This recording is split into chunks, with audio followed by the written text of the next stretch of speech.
discussão, né, Aidar, que aparentemente estava terminando no Supremo Tribunal Federal, que era a revisão da vida toda, que era um julgamento sobre os aposentados e os benefícios do INSS, né? Ao que tudo indicava, beneficiários do INSS poderiam usar todas as contribuições previdenciárias, inclusive anteriores a julho de 94, início do Plano Real, para recalcular os valores dos benefícios. Como é que estava essa situação? STJ, os aposentados ganharam por unanimidade. No STF, essa discussão, né, o placar estava 5-6, favorecendo, aliás, 6-5, né, no caso, favorecendo os aposentados. E aí, eis que, meia hora antes do encerramento dessa discussão, o ministro Nunes Marques virou toda a história e voltou para a etapa inicial desse julgamento. Aidar, conta pra gente exatamente o que aconteceu e quais são as consequências a partir disso. Você já viu algo parecido na história do STF, pelo menos a que você acompanha? Pois é, Carla, você sabe que, como nesse caso, não vi, até porque como o plenário virtual é uma coisa relativamente nova, é a primeira vez que isso aconteceu. Eu acho que é importante a gente dizer o seguinte: o Supremo Tribunal Federal é um tribunal político, mas é um tribunal político em que sentido?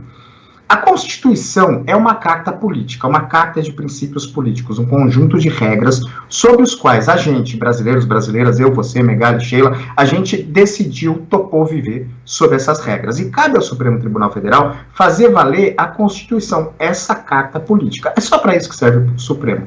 Então, em certo aspecto, o Supremo é sim um tribunal político. Mas essa atribuição, Carla, eu costumo dizer que ela não pode ser confundida com uma permissão para que os ministros venham para o jogo da arena política ordinária, sabe? E foi isso que aconteceu na semana passada. O ministro Cássio Nunes Marques desceu para a arena política cotidiana ao pedir destaque para que recomece do zero um julgamento que ele perdeu por 6-5, porque o resultado desagrada ao governo. Não é a primeira vez que isso acontece, que um ministro usa de algum artifício regimental para atrasar o desfecho de um caso. A gente pode lembrar o juiz das garantias. Faz mais de 2 anos que o ministro Luiz Fux, atual presidente do Supremo, deu uma liminar para suspender a implantação do juiz das garantias, uma lei recém-aprovada no pacote anticrime do Congresso, e nunca trouxe essa liminar ou para ser corroborada ou para ser derrubada pelo plenário do Supremo. O mesmo Fux, a gente pode lembrar, também ficou sentado 4 anos em uma decisão individual que garantia auxílio moradia indiscriminado para os juízes. Há outros exemplos, há muitos outros exemplos. Mas o caso do Cássio, como você já explicou, eu não vou falar sobre isso de novo, é o tal julgamento da revisão da vida toda. Isso tem um impacto financeiro grande para os cofres públicos, porque pode fazer com que muitos aposentados que se aposentaram depois de 1999 possam pedir o recálculo da aposentadoria, inclusive considerando verbas que recolheram antes de 1994. Né? É uma questão de média aritmética. Veio uma lei, mudou essa média e beneficiou. Quem já tinha se aposentado está querendo poder rever a aposentadoria, porque afinal é uma questão de equidade. Pois bem, essa questão estava sendo jogada no plenário virtual do Supremo. Plenário virtual, em vez de os ministros ficarem ali no plenário físico, na sessão que a gente conhece, lendo votos e mais votos e mais votos, aquelas horas e horas e horas de argumentos, os ministros vão lá e depositam no plenário virtual o seu voto. Aí, quem tiver interessado vai lá, abre o voto do ministro e lê. É uma economia, é uma otimização do trabalho do Supremo formidável, uma economia de tempo muito grande. Só que tem uma regra. Se um dos ministros acha que a questão é suficientemente importante para ser julgada no plenário físico, ou seja, para jogar mais holofotes para essa discussão, ele pode pedir destaque. E aí o julgamento recomeça do zero no plenário físico. Só que nesse caso já estava 6-5, todo mundo já tinha votado, inclusive o ministro Cássio. Ele pediu destaque. Com isso, 2 coisas que podem acontecer e que na verdade é o grande objetivo. Primeiro, o julgamento não acabou. Então, os aposentados, calcula-se que há cerca de 5.000 processos suspensos esperando o desfecho desse caso, os aposentados não podem ainda pedir a revisão da aposentadoria. Esse é o primeiro impacto. O segundo, e aí é que é feio, gente, que é o seguinte: um dos votos em favor dos aposentados é do ministro Marco Aurélio. E o ministro Marco Aurélio já se aposentou. como ele já se aposentou, o voto dele, em tese, no recomeço desse julgamento do plenário físico, não contaria mais. Então, o que se espera é que o André Mendonça vote de acordo com a tese do Cássio, que tinha sido vencida, e vire o jogo em favor do governo. Ele vote não da forma que votou o ministro Marco Aurélio. Há algumas interpretações. Tem gente que acha que o voto do ministro Marco Aurélio tem que ser contado de qualquer forma.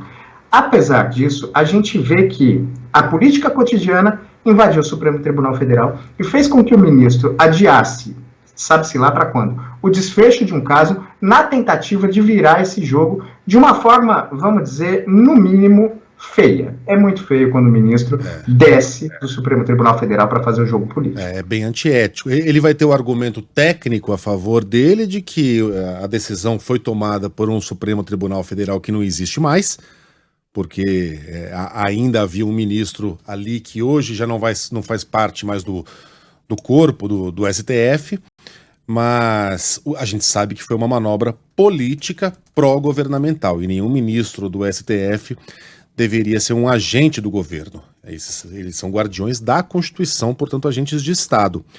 E outra, Aidar, de acordo com essa lógica do Cássio, o que a gente vai fazer então? A gente vai paralisar todos os julgamentos que estão em andamento com o voto de ministros que eventualmente já se aposentaram e começá-los do zero? Depende do interesse, né? Não é? Exatamente, né? Se a tese do governo estiver ganhando, talvez não, né, Megali? Mas, Megali, essa é uma discussão que já houve em outros momentos no Supremo. No julgamento do processo do Mensalão, na ação penal 470, o ministro César Peluso se aposentou no meio do julgamento. E alguns votos dele, que ele já havia dado, foram contados, e depois entrou o ministro Luiz Roberto Barroso, e aí para julgar o que a gente chamou de embargos infringentes. E aí se discutia se parte do voto do ministro Peluso ainda valeria ou se não valeria. Eu sei que, assim, essa discussão não é nova, sobre se o voto do ministro aposentado deve contar ou não deve contar, se o julgamento não terminar, se já tiver tomado posse o novo ministro.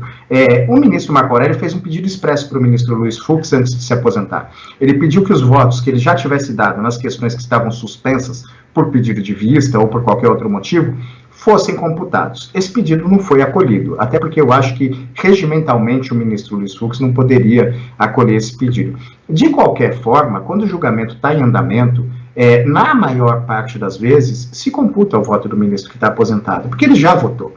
Neste caso, pode esperar, vai haver uma discussão muito quente no plenário do Supremo Tribunal Federal sobre se esse voto vai ser computado ou não vai ser computado. Mais uma vez, a gente está vendo o jogo político acabar definindo as regras que deveriam estar acima do jogo político no Supremo Tribunal Federal. Sem contar que são milhares de pessoas que estão do outro lado esperando essa resposta, gente que contribuiu a vida toda, né? E tá querendo uma correção, tá querendo só o que pode ser considerado certo, né? Que coisa. Cassim. Aidar, um beijo pra você, até a próxima. Beijo, Megali, beijo, Carla, Sheila, um beijão pros ouvintes, valeu. Beijo.